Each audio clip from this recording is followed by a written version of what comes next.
mention, there will be an additional resolution to be added to tonight's regular meeting. That resolution will be entitled a resolution authorizing the county manager to enter into a memorandum of understanding with the Union County Improvement Authority relative to golf operations management and assets. All right, thanks, Bob. Welcome. So that's it for this agenda meeting. I'll ask for a motion to adjourn. And last thing is on this new resolution, 1098. Going to the UCIA for golf operations. What is the advantage, if any? What do you gain by going through the UCIA, owning the assets? What's the main selling point? And I think that's it. Council to Sure. Discuss. Thank you, Mr. Chairman. With reference to the county moving forward with a memorandum of understanding, Improvement Authorities law provides those authorities with a great deal of flexibility that counties oftentimes don't have. In particular, if the best way to move the management and operation of these golf courses forward would be in some form of a public-private partnership, Improvement Authorities have the ability to enter into much longer-term relationships with such private entities rather than a county does. Also has certain flexibility and ability to react more to market conditions and operational changes that a county does. Those are things that are factors that we would consider in the negotiations and whether or not to move forward with this. At this point in time, this is strictly opening up the discussions actually of whether or not to move forward, transfer the assets to the Improvement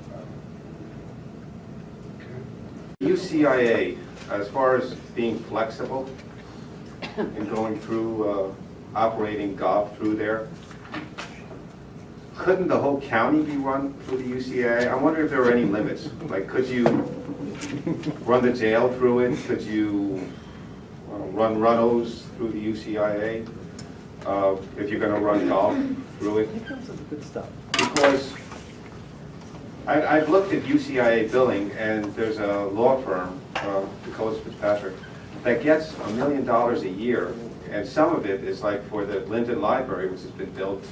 I mean, they don't get $1 million for the Linden Library; they get like a couple of thousand every now and then.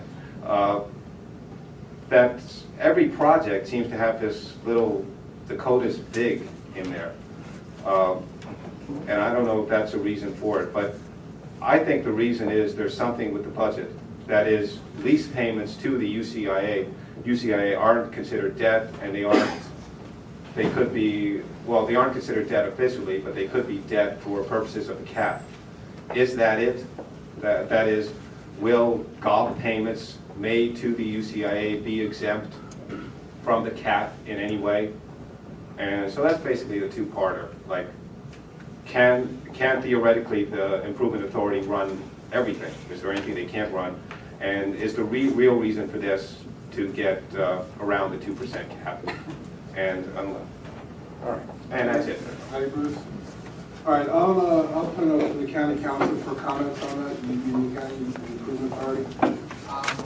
With reference to, I know the 2% cap issue was not something that's been discussed. I have no idea whether that applies or does not apply. There are certainly limitations as to what improvement authorities can do. I'm not in a position here to enumerate each and every one, but more improvement authorities are authorized to basically run and develop a variety of facilities, including things like airports, et cetera. I do not believe that they can run a jail.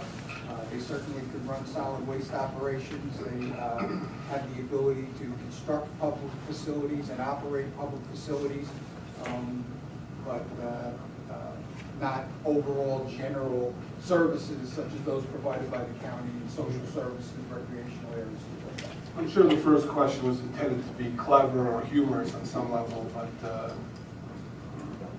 I think that's a good answer.